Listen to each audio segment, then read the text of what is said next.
Hi, I'm Travis. And I'm Yanai. And this is Sonia Dora.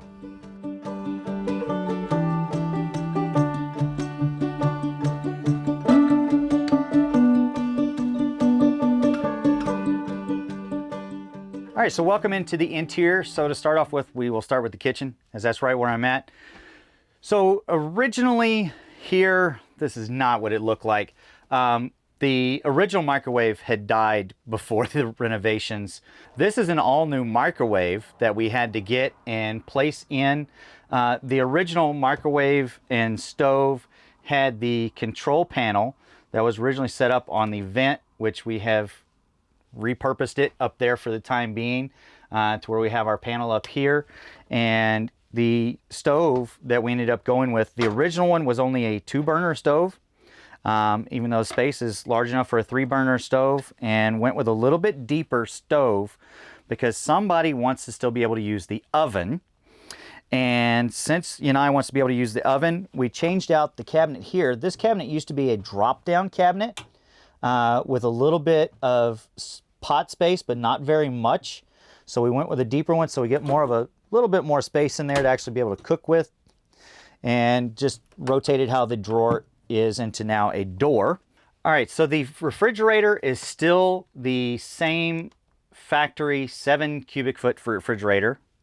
We do have plans to upgrade this to where, because we're a family of 4 that is on the road, so a 7 cubic fridge is not really quite enough for a family of 4. They do, using the same opening, due to new technology, we can now get a 10 cubic foot fridge in the same area. So we do have the plans and desires to do that. We just haven't gotten to that yet. As it works, it's not a top priority. So with this particular refrigerator, it is a 3-way fridge, and we primarily use it off of propane. But I will normally run it off of auto, to where if we are running the generator, that way it's pulling off the generator for a little while, just to conserve our propane a little bit. Because as far as our propane on board, the only things that run off of it is the stove and oven and the refrigerator and the hot water heater. So to try to reduce it and make it last a little bit longer, since there are 4 people here, and we do like to take our hot showers every once in a while, we got to make the propane last. But most of the time, especially when we're boondocking, it's running off of propane. And of course, with 4 people, there is a little bit of a problem with trying to always have what you want, and because with leftovers. So most of the time, we just have our main ingredients and with room for the leftovers, which we do have a lot of storage space in the pantry here. This actually, just to give an idea, does go about an arm's length back, if not a little bit more, and there are 4 shelves inside of it. So now coming down onto the rest of the kitchen, this counter is not the original factory counter. It was a press board countertop that we absolutely hated, and it came out further. It actually came out about 3 to 4 inches further than what it does now, because there was a huge overhang. You had to reach under the cabinet in order to open any of the drawers. So we wanted to have more counter space, but also give more floor space, since we are a family of 4. It's not just 2 of us. So everything was, thought to try to, what can we reduce but also gain space at the same time. So when we cut out the countertop in order to make room for our farmhouse sink that we put in, so when we cut out the countertop for our farmhouse sink that we put in, we wanted to be able to have the counters again if we needed full space. So I did cut the countertop to where it works as an insert, to where we have our nice deep farmhouse sink in here. The original sink that was in here was a divided sink, and they were very shallow, and it was not enough room for dishes, really. With dishes nowadays, if for one person, small pots, small pans, it would work fine. But for a family of 4 that sometimes cooks in bigger pots, it definitely did not work. So when we changed that out, we also placed in a soap dispenser here, so we always have that accessible. This was not the original faucet either, so we can be able to, this actually will extend all the way over, so when we're doing our coffee or filling our ice machine, we're able to run it and it stays out, and we can reach and do whatever we need. If we need to give the cat a bath, we have a nice sink available for that as well. So we have on board 60 gallons of fresh water. Now, when we very first started out on the road, our family has been evolving very quickly, because that 60 gallons of fresh water was gone in about 3 days originally. Now that 60 gallons of fresh water lasts us 9 to 10 days. And then while we're talking about the fresh water, we do have a 30-gallon gray tank and a 30-gallon black tank. So also it was, as we were running out of the fresh water, we were the gray tank was already full long before then and having to be dumped out because everybody had to get adjusted to the length of the showers that they take. You couldn't just stand there and enjoy it. So we've gotten to being a much more efficient family in our conservations while we were boondocking, because it was getting tiresome having to drive back into towns and find a dump place, as those are not always easy to find.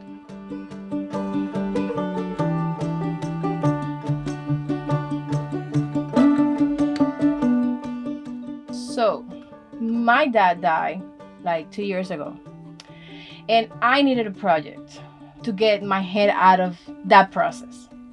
So one day we took the kids and we said, hey, let's go to a camping trip. I have never done that as an adult. So we got everything, we got the kids, and we went to the camping trip. The day that we were going back to the house, I really didn't want to go in the house. But I see these RVs going, in and out and up and down. I'm like, we got an RV in the storage. We can be doing that, as a family. Why not? And at that point, I went, when we first got together, I had already been living in Class A for 1.5 years already. And I had always wanted to live out on the road and to travel and to see things. But at that time, my jobs didn't allow me to be able to work and travel. And when we first got together, I had joked about it. Well, we should do this full time. Because her and the kids had never traveled. And when we were moving from Florida to Houston, Texas, we were traveling in the RV and staying in the RV on our road trip, because it was like a 5-day road trip. And so she and the kids were like, no, I couldn't live in this tiny place. I couldn't live in this tiny place. I couldn't do it. I need a bigger bathroom. I need this. I need that. And I said, well, we could always renovate it to make it match more for us. Because at the time when we were traveling, it was in the old way it was laid out. They still said no. So then life happens and things happen. Suddenly the world situation happens. We find ourselves with the kids being homeschooled all the time in virtual school and working remotely from home. And we lost our dad and went out on that camping trip with the tents and all. And a light bulb went off, and I was so excited because I'm like, finally, yes, let's take the rig out.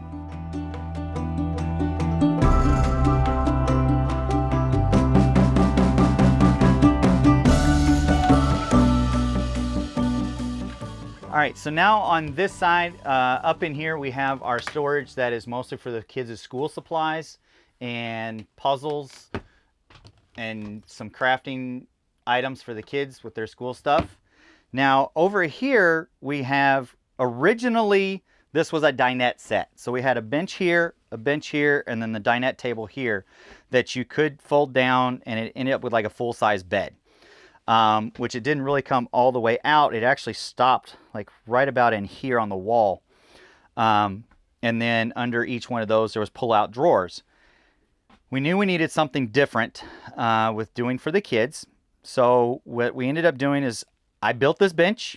I'm not a professional carpenter, but I paid attention and learned, and it actually has some things that we still changing the design on a little bit. Because on this side, if you open it up all the way, it does slide out and comes out all the way to here. And then we can place down one of the cushions onto here, and then we have a full cushion there to where when we have this pulled out and we bring our table in that opens up on the leaves, we have room for all of us to sit around.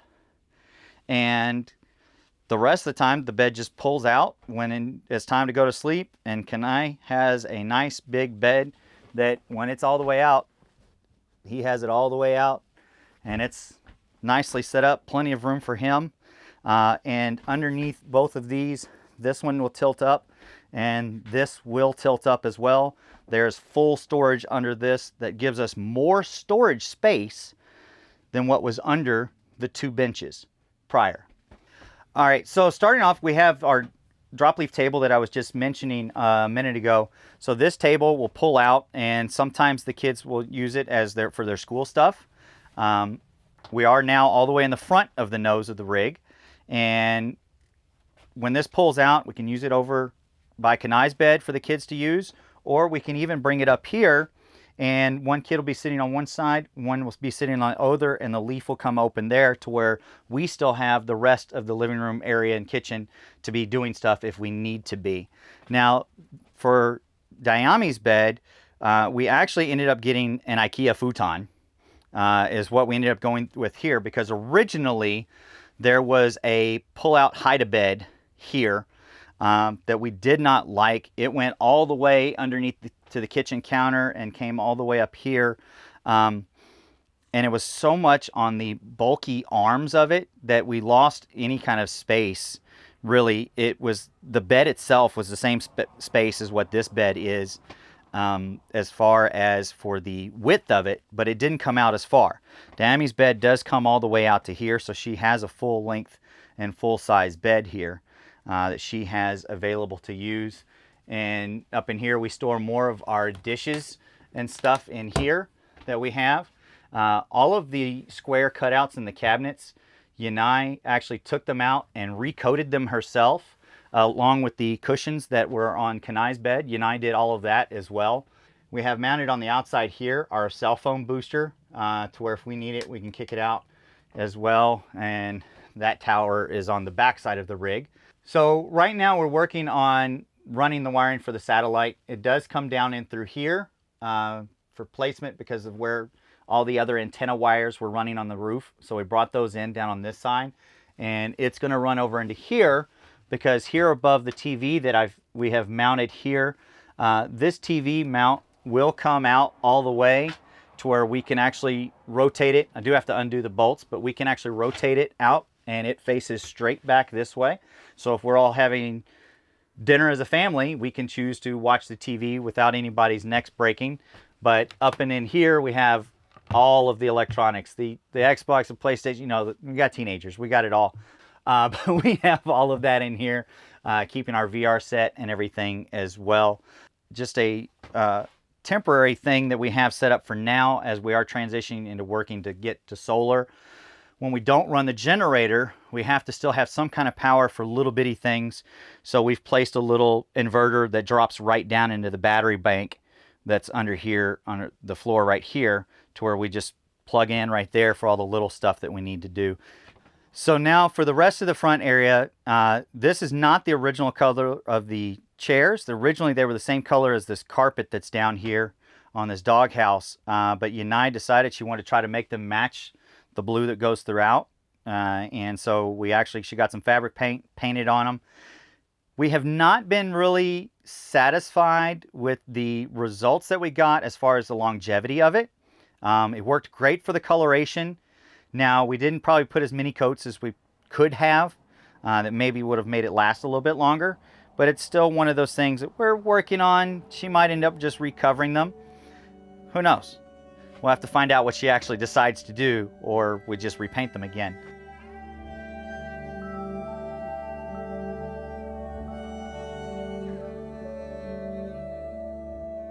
Now, there was some research on it, because since we had been transitioning from working from home, I was working remotely through my computer at home. She started doing crafting stuff with making shirts and mugs and paper flowers and, you know, whatever was out there, you know, like the logo that, or the writing that you all seen on the sink, in the form on the sink, you know, she had done those kind of decals and stuff.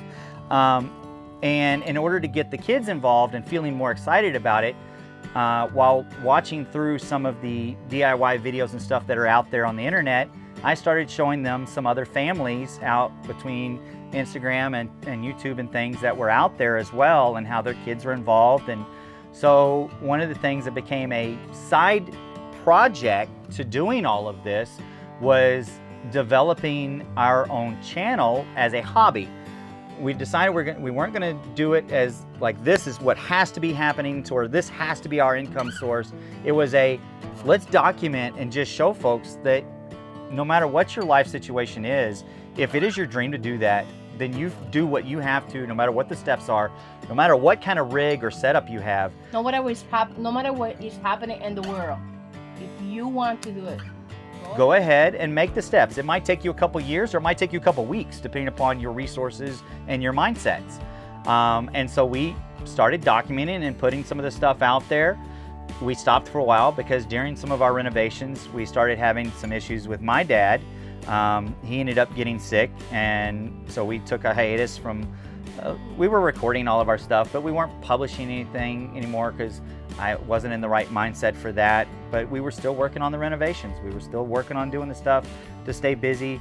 There were some days that, you know, things were going on. She's like, baby, you just come out there and do something to get your mind off of it, you know? And so we'd go out there and one of the kids would come out and kind of be my little gopher every once in a while, just while working on things. And this project helped us a lot, both of us mentally.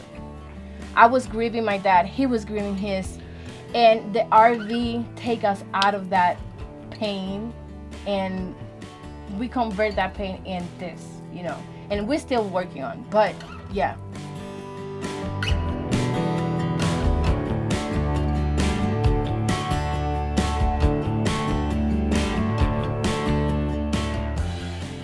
So welcome to our bathroom. We're gonna start saying that this whole area was down to the floor when we started the renovation process. The original layout, it was basically the frames, the shower area had the framing, and we took it out. It gave us a little bit more of space inside of the shower.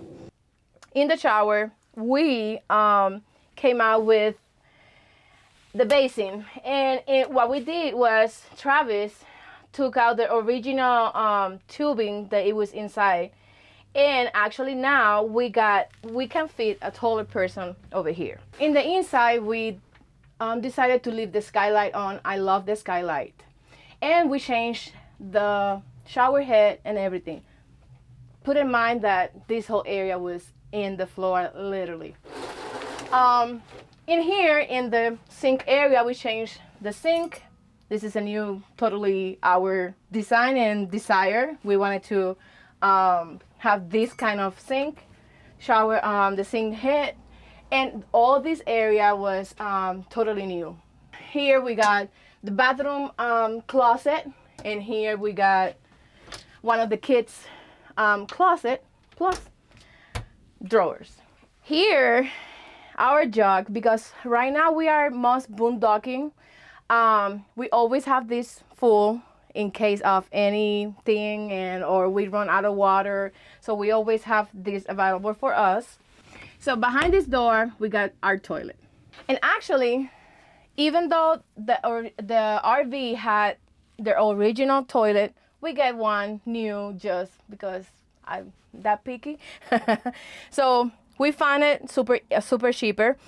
So basically, we didn't do nothing inside of the toilet area, just the new toilet.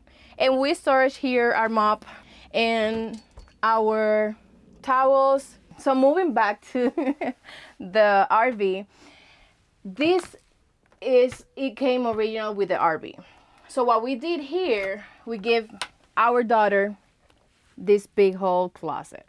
Actually, I think so Travis have a little bit of space over there. But you know, girls, she got a lot of stuff, so we decided to give it to her. Here, we got a little bit of overflow stuff, my stuff, her stuff. And these two drawers, we split it between Travis and me. But yeah, it came with the RV. We didn't change nothing there, only the color and the hinges. So now welcome to our bedroom. And in the bedroom area, we didn't do much of renovation. The bedroom area was really nice. We changed the flooring, like you see throughout the whole RV. We paint the cabinets. This is my cabinet. Travis has his in the other side. We got more storage over here with my organizers. We recently did the ceiling because I wanted to like change the whole view of the ceiling. And actually, this is my side of the bed, which here I sit down, because I do craftings. So if I want to just have the view and the wind and everything, I sit down over here. I can work my stuff over here, and I'm pretty happy with it. Actually, we have a TV that we use not too much right now because we are most boondocking. But when we did the 3-month trip, we used the TV because the kids have one in the front. And actually, in the other side, we got Travis' side. He works on that side. So he got his computer or mounted over there. And the same thing, he wants to open the door, the window, he opens the window, he got the view wherever we parked. And basically that's it. In the bedroom area, oh, and here we got more storage. We got shoes, we got our overflow shoes over there, we got some kind of electricity stuff over there, and that's it.